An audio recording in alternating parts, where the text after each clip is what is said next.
할로! 하루 20분 필수 복화 3탄에 오신 것을 환영합니다. 여러분, 지금껏 독일어 공부 많이 하고 계셨죠? 여러 가지 문법이나 문형도 배우셨을 거고 여러 가지 체계 배우셨을 텐데요. 정작 내가 어떤 말을 딱 하려고 하면은 어휘가 약간 딸릴 때가 있죠. 그래서 저희 강의가 존재하는 거 아니겠습니까, 여러분? 그렇죠. 하루 20분 필수 복화 1탄, 2탄을 다 들으셨던 분들은 어느 정도 어휘가 되어 있을 거예요. 그런데 이 3탄에서는요. 본격적으로 조금 어려운 단어 아주 작정하고 가지고 와봤습니다. 그래서 여러분께서 이번 3탄에서는요. 좀 어려운 단어를 가지고 시험 대비해도 쓸 수 있을 만큼 조금 난이도가 있는 단어들을 가지고 왔으니까요. 여러분 집중해서 공부해 보도록 할게요. 자, 첫 번째 테마는요. 직업의 세계를 가지고 왔습니다. 직업의 세계. 직업 독일어로 Beruf이고 세계는 Welt겠죠. 그래서 이 두 단어가 합쳐지면 Berufswelt입니다. 한번 발음해 볼까요? Berufswelt. Sehr gut. 자, 여기에서 보시다시피 두 단어 이상 합쳐지는 그런 형태가 나오죠. 독일어에 그 두 단어 이상 합쳐진 형태가 굉장히 많습니다. 그랬을 경우에 언제는 또 s가 들어가고 언제는 n이 들어가고 막 이런 경우들이 있거든요. 자, 그런데 이런 s 같은 경우는 우리나라 말로 하면 사이시옷이라고 생각하시면 됩니다. 이 사이시옷이 들어가는 이유가 발음이 자연스럽게 나오기 위해서 들어가는 거잖아요. 그래서 독일어도 마찬가지로 이 s가 발음을 좀 자연스럽게 하기 위해서 들어가는 거다라고 생각하시면 돼요.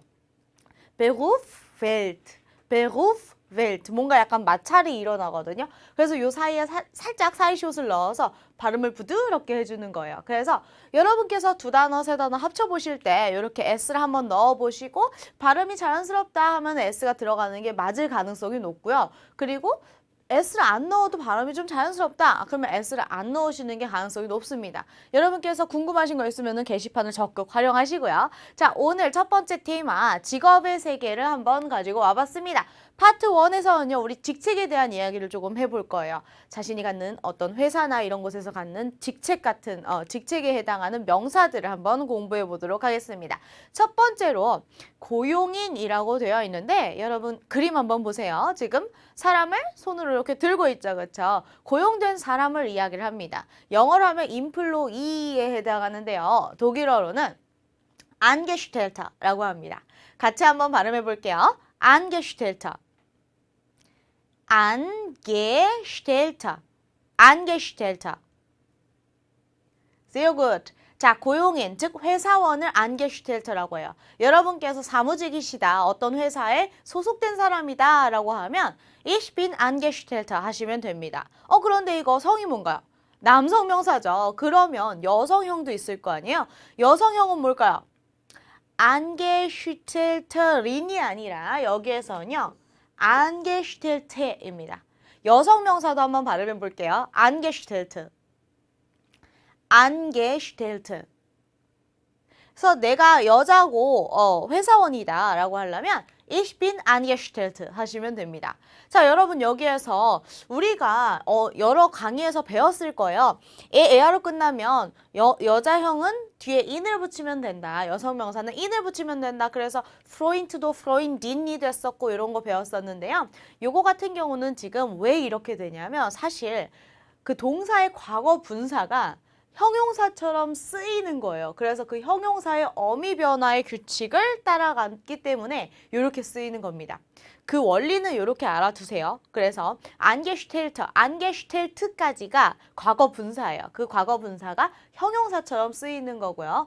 형용사처럼 쓰일 때 어미 변화가 남성형일 때는 에하고 여성일 때는 에. 이기 때문에 여성 명사가 Angestellte가 된다는 거 잘 기억하시면 좋을 것 같습니다. 자, 회사원 하나에도 여러 가지 깊은 문법적 사항이 들어있죠. 너무 막 이게 뭐지 막 분석하려고 하지 마시고 이런 원리가 있기 때문에 이렇게 꼬리가 된 거다 정도만 알아두셔도 충분하니까 너무 스트레스 받지 마세요. 그래서 Angestellter, Angestellte였습니다. 자, 그러면 회사에 가면 상사가 있죠. 무섭게 보이는 포스 있는 상사분이 딱 이렇게 앉아 계신데 이 단어는 상사, 내 위에 사람이란 뜻도 되고요. 그리고 사장님이란 뜻도 됩니다. 어쨌든 나보다 위에 있는 사람, 직급이 높은 사람을 뜻하는데요. 독일어로 셰프라고 합니다. 이거 요리사 아닌가요? 독일에서는요. 셰프가 요리사가 아니에요. 독일에서 셰프는 상사를 뜻합니다. 그래서 굉장히 포괄적인 개념이다 라고 생각하시면 돼요. 자, 우리 발음을 해봐야겠죠. 셰프. 셰프. 그렇죠. 정체를 나타내는 단어의 그 대표를 하는 것은 무조건 남성 명사예요. 그래서 여러분께 셰프를 보시면 아 이거 무조건 남성 명사다 생각하시면 됩니다. 그런데 상사 중에 여성 상사분들도 계시죠. 여성 상사는 여기에다가 이제 in을 붙이시면 돼요. 그래서 셰프인 하시면 됩니다. 한번 해볼까요? 셰프인. 셰프인. 자, 그래서 나의 남자 상사라고 할 때는 mein Chef 하시면 되겠죠. mein Chef. 나의 여자 상사 meine Chefin 하시면 됩니다. 발음도 셰프인이라는 거 기억하세요. 자, 그리고 회사에 가면 우리 동료가 있습니다. 동료 독일어로 콜레게라고 합니다. 같이 한번 발음해 볼게요. 콜레게. 콜레게. 그렇죠. 콜레게는 동료이고요. 남성 동료를 이야기를 합니다. 여성 동료는요. 콜레긴입니다. 콜레긴. 해볼까요? 콜레긴. mein Kollege, meine Kollegin입니다. 동료는 콜레게. 자, 그리고 인턴이라는 것도 알아야겠죠. 여러분 인턴이 영어잖아요. 그래서 독일어로는 인테안인가 생각하실 수 있는데요. 약간 다른 단어가 하나 있어요. Praktikant라고 합니다. 같이 한번 발음해 볼게요. Praktikant. Praktikant.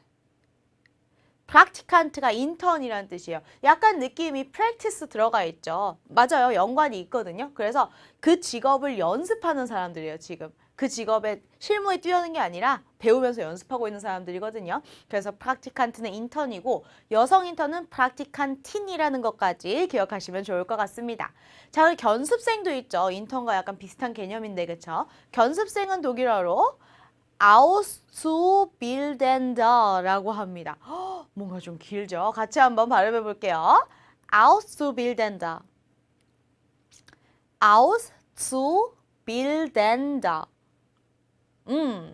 자, 여기에서 요거 여러 가지 그 문법적인 사항이 사실 들어가 있는 거거든요. 사실 여러분 Ausbilden이라는 것 자체가 교육하다 혹은 직업 교육하다라는 뜻입니다. Ausbilden. 빌덴이라는 게 영어의 build라고 생각하시면 돼요. 세우는 거예요. 뭔가 쌓아서 올리는 건데 Ausbilden이라고 하면은 직업 교육하다라는 뜻으로 주로 쓰입니다. 그래서 직업 교육을 할 사람들이에요. zu라는 게 영어의 투부정사거든요. 자, 투부정사는 문법 사항에서 더 자세히 다루시면 좋을 것 같은데 문법 강좌 같은 곳에서요. 그런데 여기에서 이 zu라는 거 이제 투부정사 때문에 들어왔다. 이 정도만 알아두시면 되고요. 동사 원형이에요. 동사 원형에 지금 빌덴까지가 동사 원형이죠. 여기에 뒤에 지금 네가 들어갔어요. 이게 독일어의 현재 분사형입니다. 그래서 뭐뭐 하고 있는 중 이렇게 생각하시면 돼요. 쌤 제가 알기로는 독일어에는 현재 진행형이 없다고 들었는데요. 맞아요. 현재 진행형은 없습니다. be 플러스 ing 없어요. 독일어에서는. 하지만 현재 분사가 쓰임은 반드시 있죠. 뭐뭐 하는 뭐뭐 즉 현재 분사의 그 형용사적 용법으로는 반드시 쓰이거든요. 독일어가. 그래서 요것도 마찬가지로 지금 현재 분사까지 쓰이고 형용사적 용법으로 쓰이기 때문에 형용사의 어미 변화가 들어간 거예요. 이런 여러 가지 히스토리를 갖고 있는 단어입니다. 어이구 좀 어려웠죠. 자, 그런데 이거 견습생이라는 단어가 너무 길어요. 그러면 이거 짧게 얘기를 해봐야 되겠죠. 견습생은 세상에 많은데 그렇죠. 그래서 독일어로 아츠비라고 줄이기도 합니다. 뭔가 좀 귀엽지 않나요? 발음해 볼까요? 아츠비. 아츠비. 그렇죠. 아츠비가 견습생이라는 뜻입니다. 굉장히 예쁘게 귀엽게 줄였죠. 그래서 여러분께서 아츠비라고 하시면은 아 견습생이구나 라고 생각하시면 됩니다. 자, 좀 긴 설명이 있었고요. 인턴십이라는 단어도 한번 알아보면 좋겠죠. 인턴십은 하다라고 해서 machen을 같이 쓰시면 됩니다. 독일어로 das Praktikum이라고 하면 인턴십이라는 뜻입니다. 같이 한번 반복해 볼게요. das Praktikum. das Praktikum. Ich mache ein Praktikum 이라고 하면 내가 하나의 인턴십을 하는 중이다 라는 뜻이 되겠죠. Ich mache ein Praktikum 하시면 됩니다. 자, 그럼 퀴즈로 한번 배운 내용들 확인해 봐야겠죠? 고용인, 즉 회사원들, Angestellte였고요. 이거 형용사 어미 변화의 역사를 가지고 있습니다. 그래서 여성 명사가 Angestellte가 된다는 거 기억하세요. 자, 그리고 상사는 독일어로 셰프, 여성 상사는 셰프인이었다는 거 기억하시고요. 동료는 콜레게, 여성 동료 콜레긴, 그쵸? 인턴은 프락티칸트, 그리고 여성 인턴은 프락티칸틴이고요. Auszubildender라는 긴 단어가 있었어요. 그거는 줄여서 아츠비라고 합니다. 남녀 상관없이 쓰시면 되고요. 자, 인턴십은 das Praktikum이라고 하시면 되겠죠. 다음 실력 쏙쏙 붙여보는 시간입니다. 쉬운 거 가져와 봤는데요. 우리 단어가 조금 어려우니까. 자, ich bin 한 다음에 나는 회사원이다. ich bin angestellt 하시면 되겠죠. ich bin Praktikant, ich bin Azubi 라고 하시면 자신의 그 정체를 나타낼 수 있겠죠. 근데 말하는 사람이 여자예요. ich bin angestellt, ich bin Praktikantin, ich bin Azubi 하시면 되겠죠. 자, 한번 그는 이다 한번 해봅시다. Er ist Chef, er ist Kollege 라고 하시면 되는데 이런 거 같은 경우에는요. 일상생활에서도요.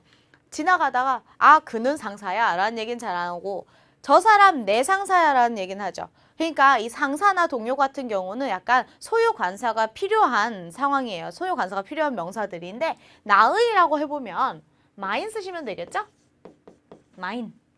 남자일 경우, 여자일 경우는 meine 하시면 되겠죠. 그래서 er ist mein Chef 하시면 되고 er ist mein Kollege 하시면 되겠죠. 여자일 때는 sie ist라고 하시면 되고요. 그래서 sie ist meine Chefin, sie ist meine Kollegin 하시면 될 겁니다. 자, 그리고 인턴십 하다라는 것도 아까 했었죠. ein Praktikum machen 하시면 됩니다. Ich mache in Deutschland ein Praktikum 이라고 하시면 내가 독일에서 인턴십을 한다라는 뜻이고요. 여러분 이 프락티쿰 같은 경우는요. 독일 대학생들이 무조건 필수적으로 해야 되는 항목 중에 하나예요. 그래서 대학교에 진학하실 생각이라면 이 프락티쿰이라는 단어도 반드시 알아두셔야 됩니다. 그 졸업하기 위해서 한 학기는 반드시 인턴십을 해야 되거든요. 그래서 프락티쿰이라는 단어도 굉장히 중요하니까 알아두세요. 자, 파트 2 넘어가 보도록 하겠습니다. 중요하죠. 중요합니다. 직업의 세계에서 제일 중요하다고 생각해요. 자, 월급. 월급은 독일어로 das Monatsgehalt라고 합니다. 자, 요거 같은 경우도 지금 두 단어가 합쳐져 있죠? Monatsgehalt라고 합니다. 같이 한번 읽어볼게요. Das Monatsgehalt. Das Monatsgehalt. 그렇죠. 월급은 Monatsgehalt죠. 자, 그리고 우리가 어떤 직업에 대해서 뭐 돈에 대해서 이야기를 할 때 근데 그 직업은 연봉이 얼마야? 연봉이라는 얘기도 하죠. 연봉. 연봉이라는 게 1년에 받는 돈이잖아요. 그래서 독일어로 Jahresgehalt라고 하면 이게 연봉이라는 뜻입니다. 괜찮으시죠? 같이 한번 읽어볼까요? Jahresgehalt. Jahresgehalt. 그렇죠. Monatsgehalt, Jahresgehalt. 게할트라는 게 이제 급여거든요. 그래서 모나츠, 그러니까 월에 받는 급여, 그 야르스게할트 연간 받는 급여라는 뜻입니다. 자, 그리고 다음 단어 보도록 할게요. 여러분 그 직업의 세계에서 중요한 명사들을 지금 배우고 있는데 보험 굉장히 중요하겠죠. 보험 꼭 들어야 되잖아요. 독일어로 Versicherung이라고 합니다. 같이 한번 발음해 볼게요. Die Versicherung. Die Versicherung. 그렇죠. 여러분 여기 안에 sicher 있는 거 보이시죠? sicher. sicher는 확실한, 안전한이란 뜻입니다. 즉 안전화시킴이란 뜻이겠죠. Versicherung이라고 하면 안전하게 보호막을 형성하는 거니까 이게 바로 보험이란 뜻이겠죠. Versicherung 보험이었고요. ung으로 끝나면 여성명사니까 그것도 체크하시면 좋을 것 같습니다. 자, 그리고 보기만 해도 기분 좋아지는 단어 보너스, 보너스. 보너스는 영어잖아요. 그러면 독일어로 보너스라고 하나? 또 헷갈리실 수 있어요. 그런데 또 다른 단어가 있습니다. 독일어로 die Prämie라고 합니다. 같이 한번 반복해 볼게요. die Prämie. die Prämie. 그렇죠. 프레미라는 게 보너스고요. 보너스를 보통 연말에 받잖아요. 그러니까 뭐 크리스마스라든지 뭔가 좀 행사가 많으니까 연말에 받을 때 연말 보너스라고 이야기할 수 있겠죠. 그거 표현은 die Prämie zum Jahresende라고 합니다. Die Prämie는 보너스고요. 지금 zum이라는 게 뭐뭐를 맞이하여라고 생각하시면 돼요. 뭘 맞이해요? Jahresende. 연말을 맞이해서요. 연말 맞이 보너스라는 뜻입니다. 괜찮으시죠? 그래서 die Prämie zum Jahresende 연말 보너스라는 뜻이었습니다. 자, 그리고 갑자기 이제 얼굴이 어두워지기 시작해요. 세금. 그죠? 세금 조금 중요하죠. 세금도 굉장히 중요하고요. 독일에선 특히나 세금 제도가 굉장히 엄격하기 때문에 여러분께서 혹시 독일에서 일을 하시거나 할 때 이 단어는 반드시 알아두셔야 합니다. 자, 세금 독일어로요. die Steuer라고 합니다. 슈토이어죠. 스테이어 아니죠. 슈토이어예요. 같이 한번 반복해 볼게요. die Steuer. die Steuer. 그렇죠? Steuer가 세금이란 뜻입니다. 그래서 세금을 내다라고 할 때 Steuer zahlen이라고 하시면 됩니다. zahlen, 계산하다라는 뜻이고요. 자, 퇴직금도 굉장히 중요하죠. 퇴직금은 근데 좀 길어요. 퇴직이 쉬운 게 아닙니다, 여러분. 그래서 단어도 좀 길어요. 독일어로 하면 Abschied까지 보이시나요, 여러분? 요것도 여러 가지 단어가 합쳐진 건데 Abschied라고 하면은 이게 이제 작별이라는 뜻이에요. Abschiedszuschuss. Zuschuss가 이제 금액 지불이란 뜻이거든요. 그래서 Abschiedszuschuss라고 하면은 이게 퇴직금이란 뜻이 됩니다. 같이 한번 반복해 봐야겠죠. 천천히 해보세요. Abschiedszuschuss. Abschiedszuschuss. 그렇죠. Abschiedszuschuss라고 하면 이게 퇴직금이란 뜻의 남성 명사가 됩니다. 자, 그리고 퇴직을 했어요. 연금을 받겠죠. 연금 독일어로 die Pension이라고 합니다. 같이 한번 반복해 볼게요. die Pension. die Pension. sehr gut. 연금 왠지 쉽지 않나요? 그렇죠? 펜시온이라고 하면 연금이란 뜻이었습니다. 자, 그럼 파트 2에서 배운 단어들 퀴즈를 한번 확인해 봐야겠죠? 자, 월급은 월별로 받는 돈이기 때문에 das Monatsgehalt였고요. 보험은 안전화시키는 거죠. sicher가 들어갑니다. 그래서 Versicherung이라고 하면 이게 보험이었고요. 보너스는 die Prämie였습니다. 그래서 연말 보너스 die Prämie zum Jahresend였고요. 세금은 die Steuer였습니다. 퇴직금은 작별할 때 하는 그 돈이죠. 작별, Abschied가 들어갑니다. 그래서 die Abschiedszuschuss라고 했고요. 그리고 연금은 독일어로 die Pension이었습니다. 자, 그럼 실력 쑥쑥 붙여보는 시간 가져보도록 할게요. Wie viel ist라고 하면 얼마입니까? 라는 뜻입니다. 여러분 얼마냐는 질문 아시죠? Wie viel kostet das? 혹은 was kostet das? 요거 배우셨을 거예요. 자, 그런데 그거는 물건들 살 때 가격 물어볼 때 하는 표현이다 생각하시면 됩니다. 가격이랑 어떤 금액의 총량을 물어보는 거랑 느낌 다른 거 아시겠어요? 그래서 Wie viel ist라고 하시면 그냥 약간 보편적으로 어떤 금액의 총량 정도를 물어보는 표현이다 라고 생각하시면 돼요. So, wie viel ist das Monatsgehalt? Wie viel ist die Versicherung? Wie viel ist die Prämie? 라고 하면은 요것들의 어떤 정도를 물어보는 거고요. 요것들은 다 의문문이기 때문에 마지막에 물음표 써주는 것도 잊지 말아주세요. 자, 그리고 또 하나 물어볼 수 있겠죠. Wie viel ist die Steuer? 세금 얼마입니까? Wie viel ist der Abschiedszuschuss? 퇴직금 얼마입니까? 라는 뜻이고 Wie viel ist die Pension? 연금이 얼마입니까? 라고 물어볼 수 있겠죠. 이런 거 같은 경우는 이제 회사 인사부 사람들과 할 수 있는 대화겠죠. 자, 그렇습니다. 자, 그러면 이제 굳히기 복습 시간입니다. 배운 내용들 한번 복습해 보도록 할게요. 자, 나는 회사원이다. 나는 고용된 사람이에요. Ich bin Angestellte 혹은 Ich bin Angestellte 하셔도 되겠죠. 남자일 경우 터, 여자일 경우 te라는 거 기억하세요. 나 인턴입니다. Ich bin Praktikant. Ich bin Praktikantin. 여기는 괄호 안에 지금 여자라는 거. 저기는 남자였고요. 여기는 여자예요. 그거 구분하시고요. 나는 견습생입니다. Ich bin Azubi라고 하시면 됩니다. 인턴십을 하는 중이에요. Ich mache ein Praktikum 이라고 하시면 되고요. 나의 상사는 친절하다. Mein Chef ist nett 하시면 됩니다. 자, 월급이 어떻게 되나요? Wie viel ist das Monatsgehalt? 연봉이 어떻게 되나요? Wie viel ist das Jahresgehalt? 이런 식으로 물어보시면 되겠죠. 자, 배운 단어들 총 정리하고 이번 시간 마무리해 보도록 할게요. 고용인은 독일어로 Angestellte였고요. 동료는 Kollege, 견습생은 Azubi였습니다. 인턴은 Praktikant였고요. 상사는 Chef였고요. 인턴십은 Praktikum이었습니다. 특히나 독일에서 대학교를 다니실 분들 Praktikum이라는 단어 굉장히 중요하니까 꼭 기억해 두세요. 자, 그리고 연금은 독일어로 die Pension이었습니다. 그렇죠? 보험은 die Versicherung이었고요. 보너스는 die Prämie였습니다. 연말 보너스 die Prämie zum Jahresend였다는 것까지 기억하세요. 자, 세금은 Steuer였고요. 월급은 Monatsgehalt, 연봉은 Jahresgehalt라는 것까지 기억하세요. 자, 퇴직금은 Abschiedszuschuss라는 것까지 기억하시면 좋을 것 같습니다.